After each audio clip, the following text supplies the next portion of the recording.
Hey everyone, this is David. I'm an Orbit program manager at the Arbitrum Foundation, and today I want to talk about the state of chains, and specifically I'll focus on Orbit chains.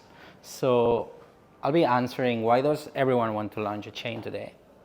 What's the state of the Orbit chains as we are seeing it in the Arbitrum ecosystem? And we're also going to look at what are Derek already mentioned a few of the features and projects that Orbit chain operators will expect to have in the future. But I'm going to also walk through that a bit. Okay.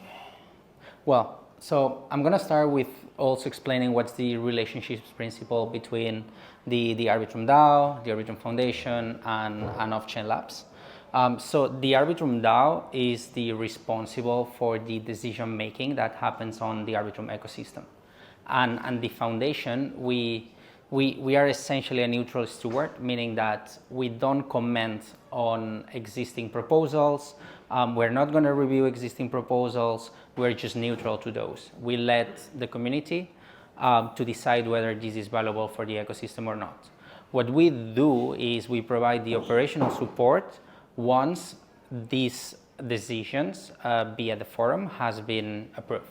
As you know, there's a process that consists of first go to the forum, your proposal is being discussed, then if there's a majority of people who are supportive to that by the comments, then you can move to the next step, which is a snapshot vote. There's some requirements in terms of you need to have either a specific percentage of Arbitrum tokens to be able to put a vote, or you need to ask one of the delegates to basically put the vote up for you. And then the last step is the step that counts as the final vote, which is it goes through the tally platform. Then relationship between the Arbitrum Foundation and Off-Chain Labs. So Off-Chain Labs is a service provider to the Arbitrum Foundation.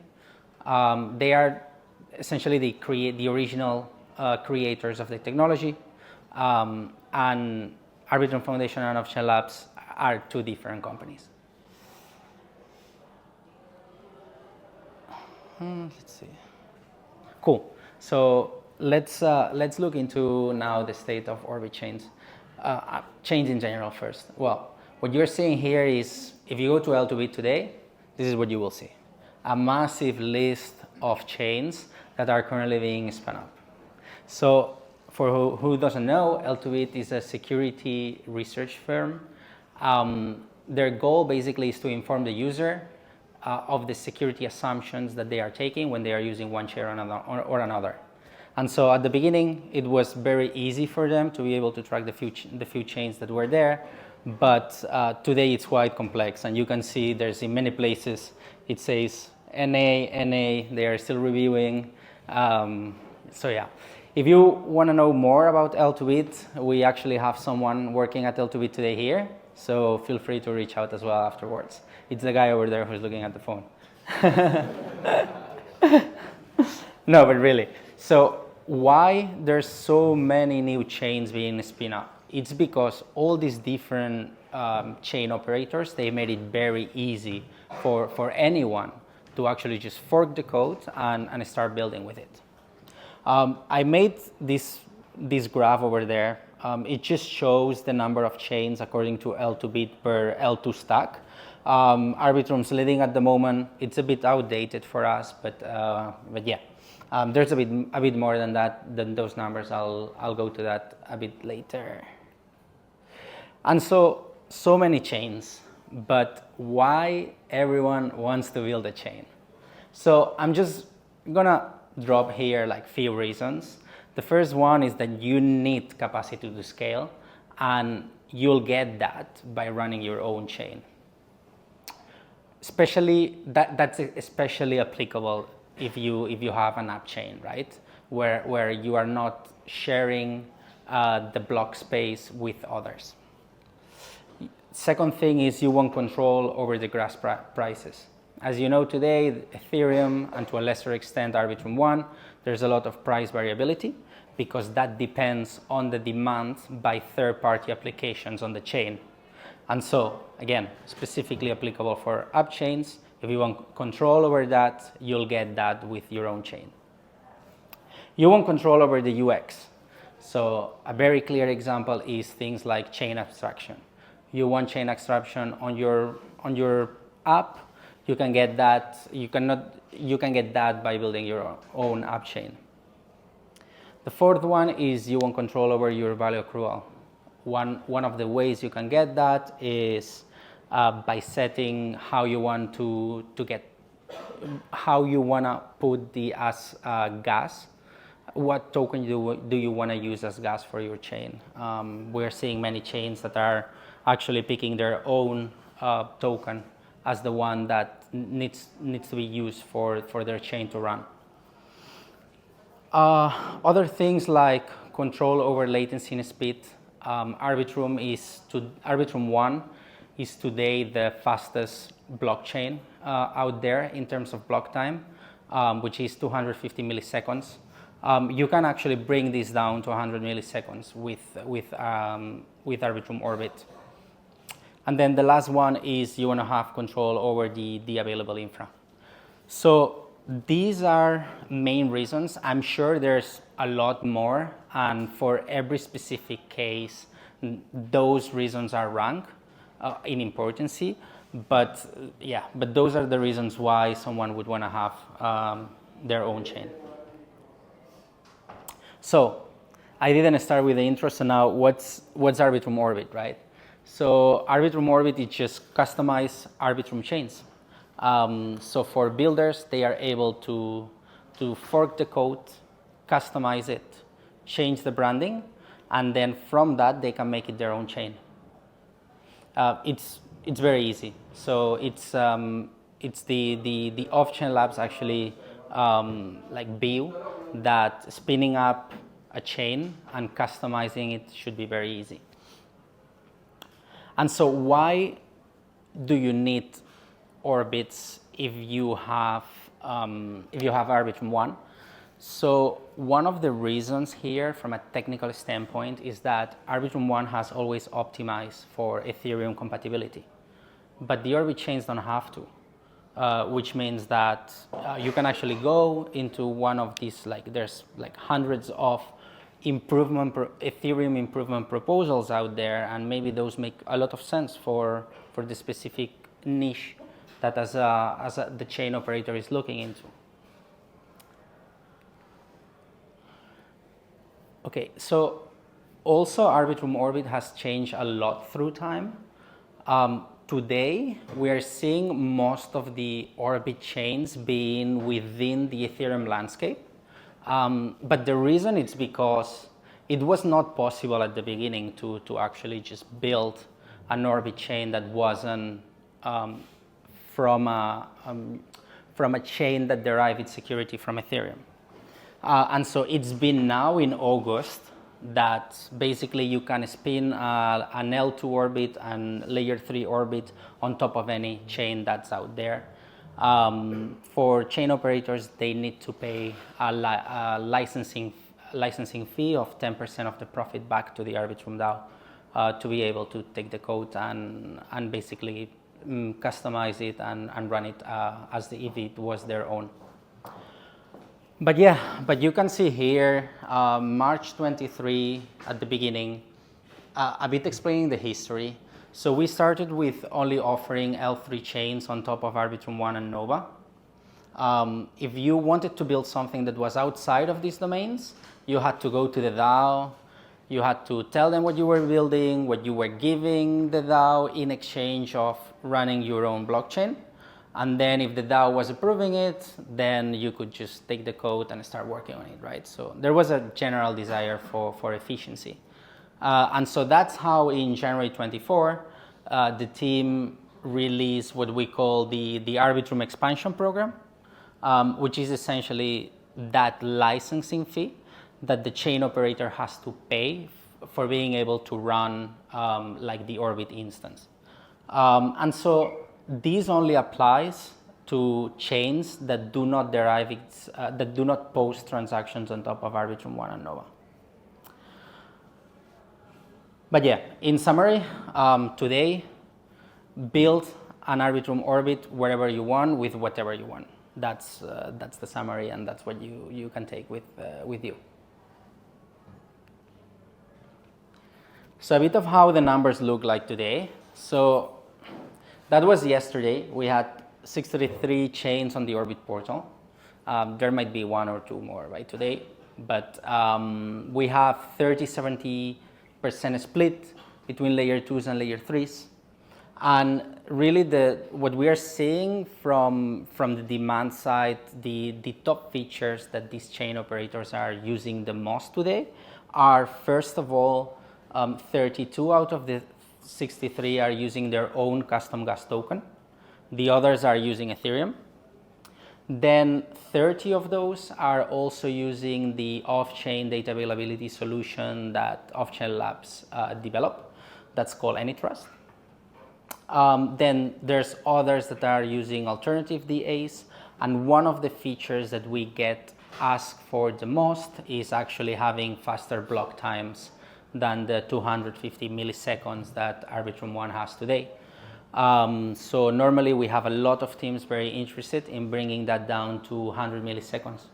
A lot of gaming teams who really need that speed so that, let's say, their character upgrades with the new NFT that the user has acquired immediately very fast. Obviously DeFi, another reason why they would look at faster block times. And here what you see is Rollup What the Fuck, which basically tracks the live performance of different chains out there.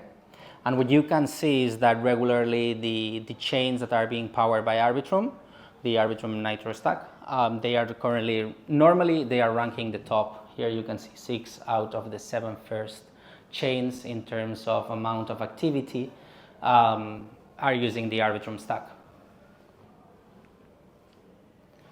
So what's the Orbit endgame? So the way we see these is that rollups just become like new servers. We're going to have these servers are going to be app chains, and those are going to be the next way that we can onboard the next whatever it is amount of people. So the way we're seeing is that we're going to make it very easy for anyone who wants to spin up their own chain and wants to customize it for a specific niche use case. And this is what we're betting on. Other things like, obviously, if we want to get the next billion of people, things like abstracting away the UX are going to help a lot. So, okay, this is the slide that Derek also touched on from the off-chain perspective. So Derek was focused on Arbitrum One, right? And he touched on the chain clusters, he touched on, well, not Stylus, which is already live, touched on Time Boost, touched on Bolt. All these upgrades that we're going to see on Arbitrum One, these will also be available for Arbitrum Orbits to enjoy. Then we also have some maybe less relevant or less well-known projects that we're currently conducting. I just put 2 of them here. So one is making Orbit data more accessible, and the other one is improving interoperability through fast withdrawals. So on making Orbit data more accessible, this project comes from the problem that we are saying that there's a lot of different players out there. There's the foundation, there's off-chain, there's L2Bit, for instance, and many others that actually require index data. So each of these players have to go to a data indexing provider, which might be a different one, and then they pay for that service. So what we're doing at the foundation is we're actually working with a data indexing provider to provide us with the indexing of the data, and so through us we can distribute it to third parties who want to use this data for whatever reason, right? So what do we do with this data, right? And we share it with everyone, but why? Well, So we're going to use it to estimate what's the fee contribution that these orbits need to pay to the Arbitrum DAO. Off-chain might want to be interested in using it for, I don't know, doing some data analytics. We will also have third-party data analytics platforms. L2Bit is one. They are looking at transactions per second. They are looking at TVL. You can think others like Grow the Pie, Artemis, and the list comes on for data purposes. So yeah, and then the second and last project that I'm going to touch on today, it's how we are aiming at improving interoperability through fast withdrawals. So essentially today, between the Arbitrum orbit and its parent chain, there's the canonical bridge. And so if you want to transfer funds from the child chain onto the parent chain, due to the fraud proofs mechanism, you have to wait for 7 days. So the idea with this project is that actually we are able to reduce the amount of time that it needs for assets to be transferred. And so I think it goes down to 50 minutes. Yeah, I think so. Yeah, I mean, of course, there's a cost to do that, but it can be between 15 minutes, 6 hours.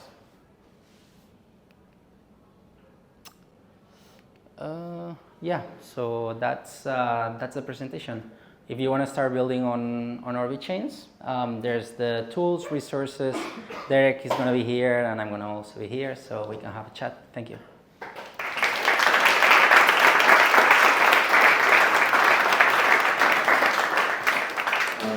think we've got time for questions.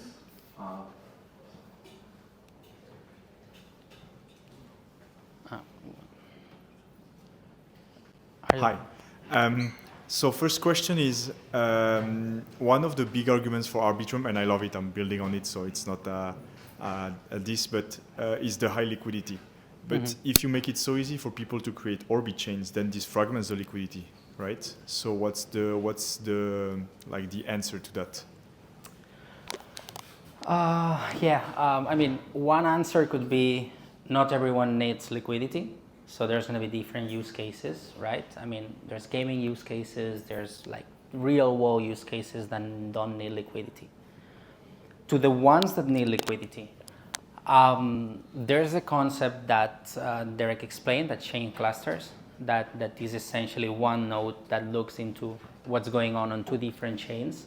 And so there's like that allows to have some interoperability. Derek is going to be able to explain it better than I can, but I mean that's a feature improvement that Arbitrum is working on.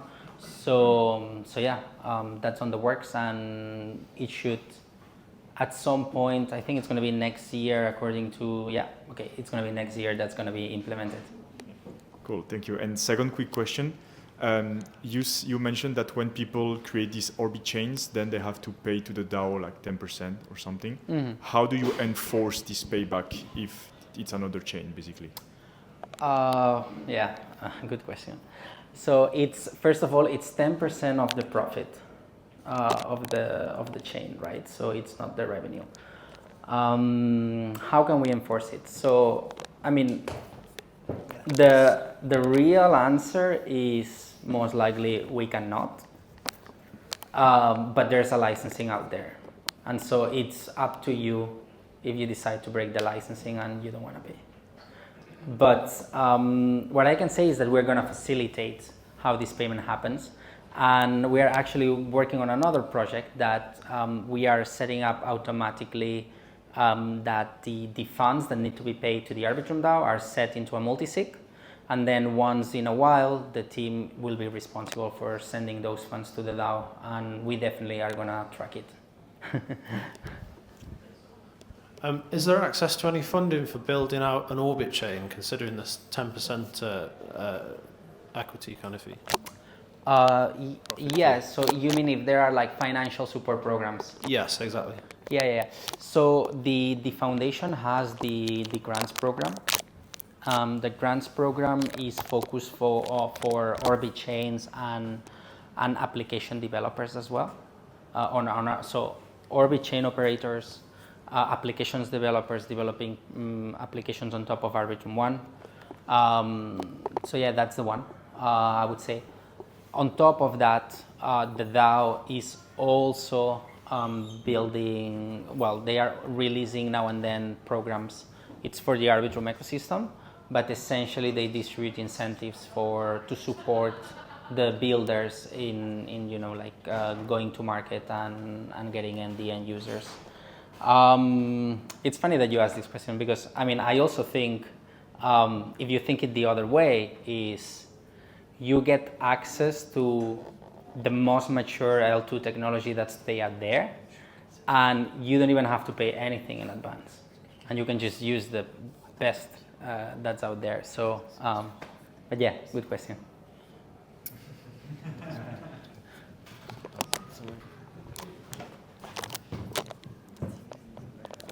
Hey, wanted to know what's the path for other Orbit chains to stage 1 decentralization? Like, is there any timeline? Because right now it's only Arbitrum 1, right? Well, we are getting me here. Derek, do you know it? Are you inviting me to? Okay. Hello. Cool. So the L2B framework and definition for stage 1 is all published and online. But all the features that I talked about that are for Arbitrum 1, any Orbit chain can pick those up. A lot of Did you hear the question? Sorry? So the question is, are Orbit chains stage 1 already? Oh, was that the question, or you asked Yeah, for yeah, path yeah. to stage 1? It passed to stage 1? Probably. But are they stage 1 already? Yeah, like I see that not many chains in Orbit are stage 1. So curious to know, well, what are your thoughts on this probably, and what's the path for that to get there, like apart from the technology part?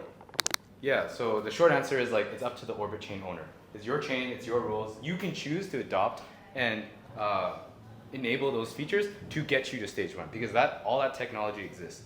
State validation, time lock, exit delay, all those things you can enable on your chain if you want to. Gotcha, thanks. Let me check about the stage 1. I don't want to tell you yes or no without really having it sure, but I think it should be a yes.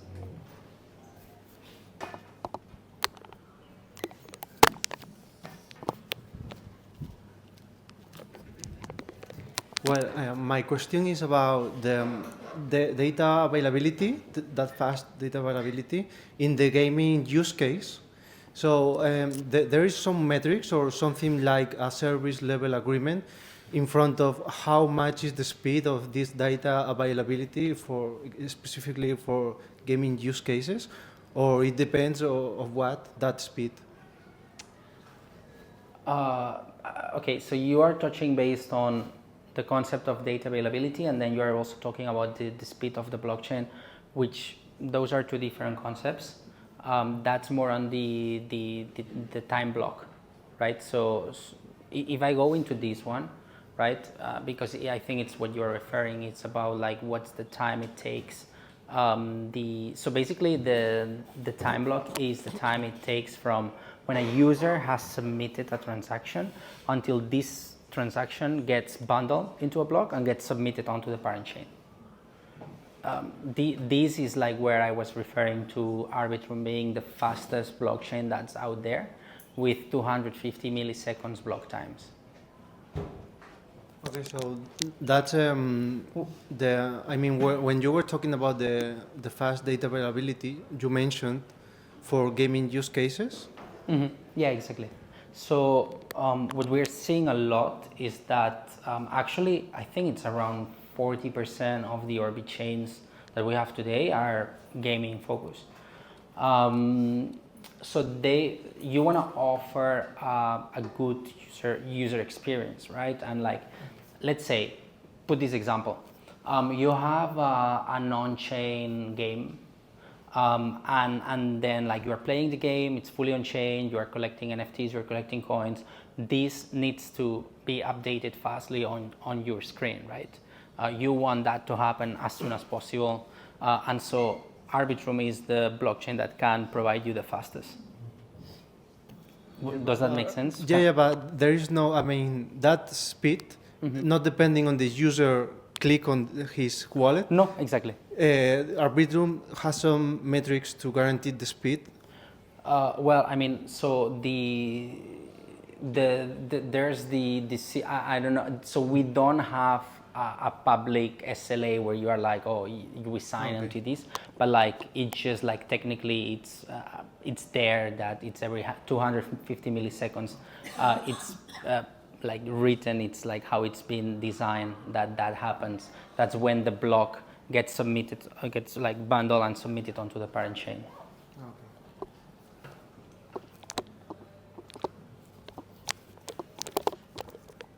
Did I understood correctly that this thing that was released on August 2024, does it mean that you can plug in your stack into any L1 in the world? So yes. Meaning, doesn't matter the consensus protocol, doesn't matter committee rotation, doesn't matter. So it means you can fork the code, and you will have to do the necessary changes for it to talk to the layer 1 that you want it to talk to. Okay. So at the moment, and what like the team has developed is the connections from the parent chain, from the child chain, to a parent chain that derives its security from Ethereum. And I think today there's obviously Arbitrum 1, there's Arbitrum Nova, there's Base, and I believe that's it. We haven't seen more demand than this. We are seeing, for instance, I know that we already have an Orbit layer 2 on top of Ton. The team is responsible for making sure that the connection, it's there. It's not us. And normally, who does that? It's not the chain operator itself. Is they pay a certain amount of money to what we call a RAS provider. Who maintains the technology and upgrades it. Okay, thank you. Okay, we need to stop this, but I'll be here, so we can chat later. Thank you very much.